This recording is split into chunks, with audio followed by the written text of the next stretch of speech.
अस्सलाम वालेकुम प्यारे बच्चों।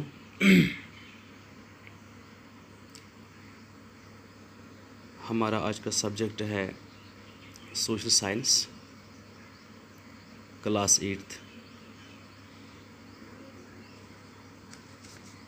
Book 3rd, social and political life, chapter 1। Chapter का नाम है द इंडियन कॉन्स्टिट्यूशन।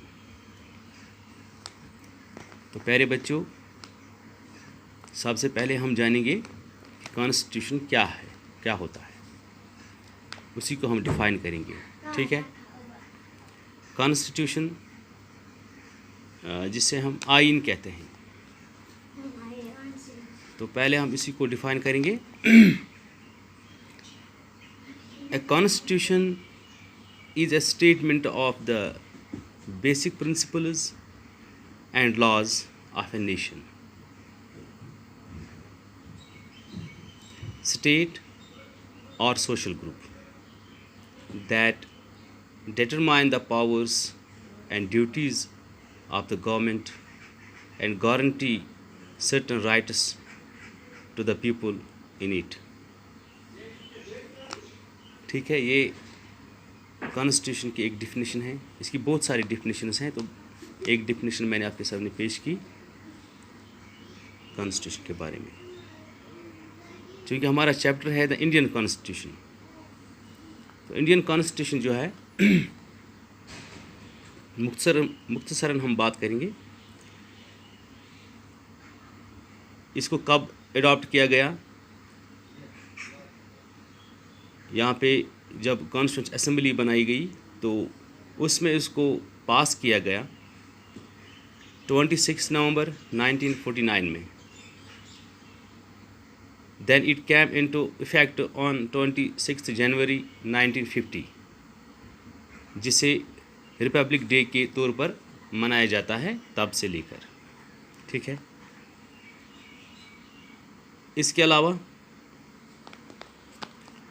ये कॉन्स्टिट्यूशन लिखा किसने? इंडियन कॉन्स्टिट्यूशन जो है वो एक ही शख्स ने नहीं लिखा। इसकी एक ड्राफ्टिंग कमेटी बनाई गई और जिसका चेयरमैन डॉक्टर भीमराव रामजी अंबेडकर थे। उसका सबसे अहम रोल इसमें रहा। तो फिर उसी को फादर ऑफ कॉन्स्टिट्यूशन का लक़ब मिला, डॉक्टर भीमराव रामजी अंबेडकर, जिसे बाबा साहब के नाम से भी जाना जाता है। ठीक है बच्चों, ये था कॉन्स्टिट्यूशन और इंडियन कॉन्स्टिट्यूशन के बारे में कि कॉन्स्टिट्यूशन क्या होता है और इंडियन कॉन्स्टिट्यूशन को कब अडॉप्ट किया गया, फिर इफ़ेक्ट कब से शुरू हुआ ये, और इसका जो फादर ऑफ कॉन्स्टिट्यूशन जो है वो डॉक्टर भीमराव अंबेडकर जी थे। बहुत सारे लोगों ने इस पर काम किया, सबसे अहम क्योंकि ये चेयरमैन थे इस ड्राफ्टिंग कमेटी के। तो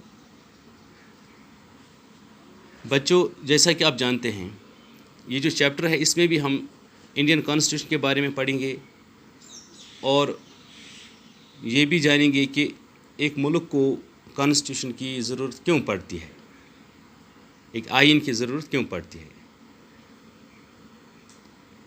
तो हम यहाँ पे बात करेंगे एक खेल की, फुटबॉल की।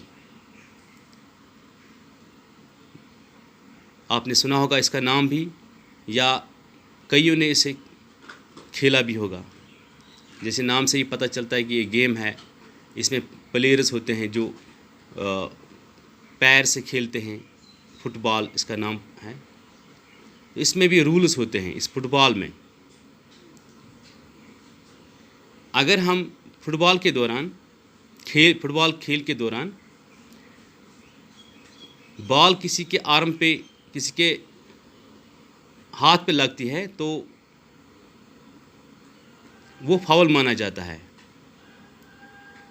एक्सेप्ट गोलकीपर के। इसी तरह अगर ये फुटबॉल हम पैरों के बजाय हाथ से खेलने की कोशिश करेंगे तो ये फिर वो खेल नहीं रहता है जो इसका नाम है, ये कुछ और ही बन जाता है फिर। सिमिलरली इसी तरह कुछ और खेले जैसे हॉकी है, क्रिकेट है, हर एक गेम में एक रूल के तहत हर एक गेम खेली जाती है।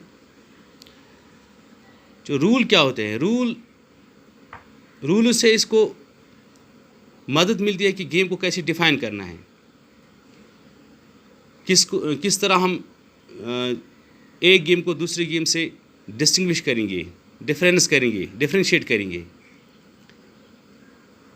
क्योंकि ये फंडामेंटल्स होते हैं गेम के। तो इनको कॉन्स्टिट्यूटिव रूल्स भी रूल ऑफ द गेम भी कहा जाता है। तो इन खेलों की तरह जो सोसाइटी होती है, एक सोसाइटी में भी कॉन्स्टिट्यूटिव रूल्स होते हैं जो डिफरेंशिएट करते हैं अदर काइंड्स ऑफ सोसाइटीज़ को एक दूसरे से।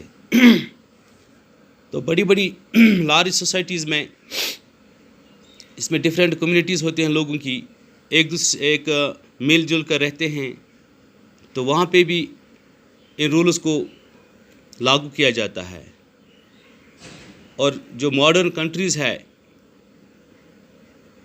ये रूल्स इस वक्त रिटन फॉर्म में अवेलेबल है, और जो रिटन डॉक्यूमेंट होता है जिसमें हम डिफ़ाइन करते हैं इन रूल्स को, उसी को हम कॉन्स्टिट्यूशन भी कहते हैं। ये भी एक डेफिनेशन है इसकी, ठीक है।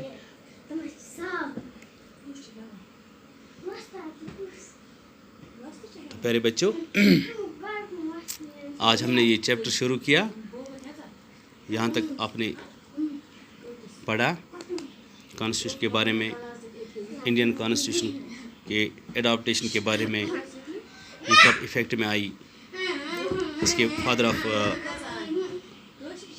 कॉन्स्टिट्यूशन कौन थे। तो इंशाल्लाह आगे ये चैप्टर जारी रहेगा, हम आप तक पहुंचाते रहेंगे। तब तक के लिए दीजिए इजाज़त। अल्लाह हाफ़िज़।